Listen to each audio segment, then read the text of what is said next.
परंपरा के अंदर ये नवरात्रि के जो प्रसंग हैं, ये तो देवी मां की उपासना के लिए थे। नवरात्रि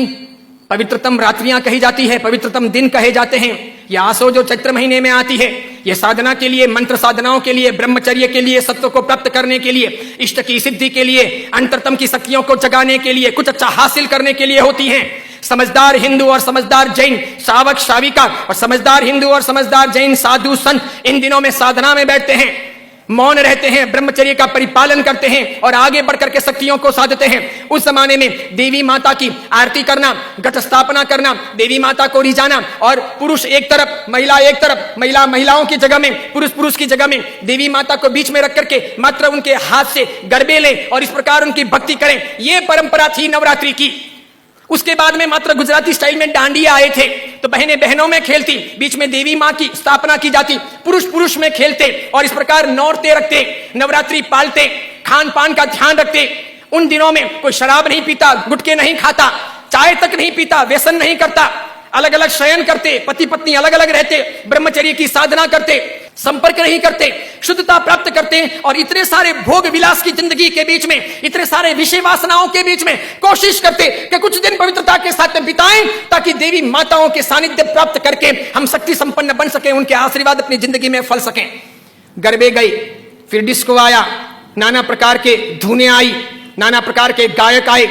कई कंपनियां, कई संस्थाएं इसमें कूदी, कई सारे लोगों ने धन कमाना शुरू किया, छोटे बड़े ये डांडियों के अलग अलग कार्यक्रम होने लगे, सब लोग ललचाने लगे। देवी मां एक तरफ रह गई, देवी की साधना एक तरफ रह गई, नवरात्रि की पवित्रता एक तरफ रह गई, घट स्थापना एक तरफ रह गई, गरबे लेने का भाव एक तरफ रह गया, आरती और देवी मां को रिझाना, मातृ शक्तियों को प्रेरित करना, ये सब एक तरफ रह गया। आज डांडिये खेलने वालों में से किसको पता है कि साधना क्या है,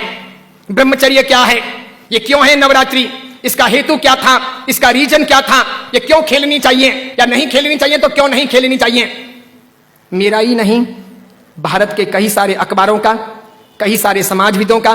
कई सारी अन्य सामाजिक संस्थाओं का यह सर्वे वर्षों से रहा है, समय समय पर किया जाता रहा है कि नवरात्रि के महीने 2 महीने के बाद में जितने गर्भपात होते हैं उतने गर्भपात बाकी के 11 महीने में नहीं होते।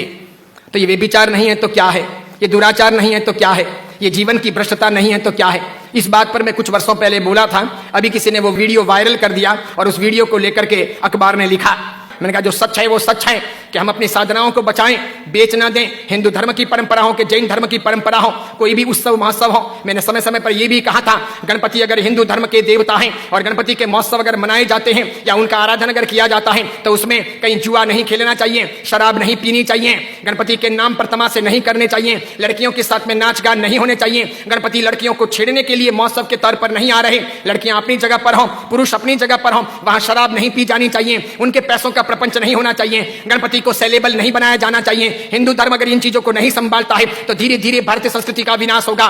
सिखों ने अपनी धर्म परंपराओं को संभाला है, मुसलमानों ने अपनी धर्म परंपराओं को संभाला है, ईसाइयों ने अपनी धर्म परंपराओं को संभाला है। उनके जो ओकेशन होते हैं वो दूसरों को इंटरफियर करने नहीं देते,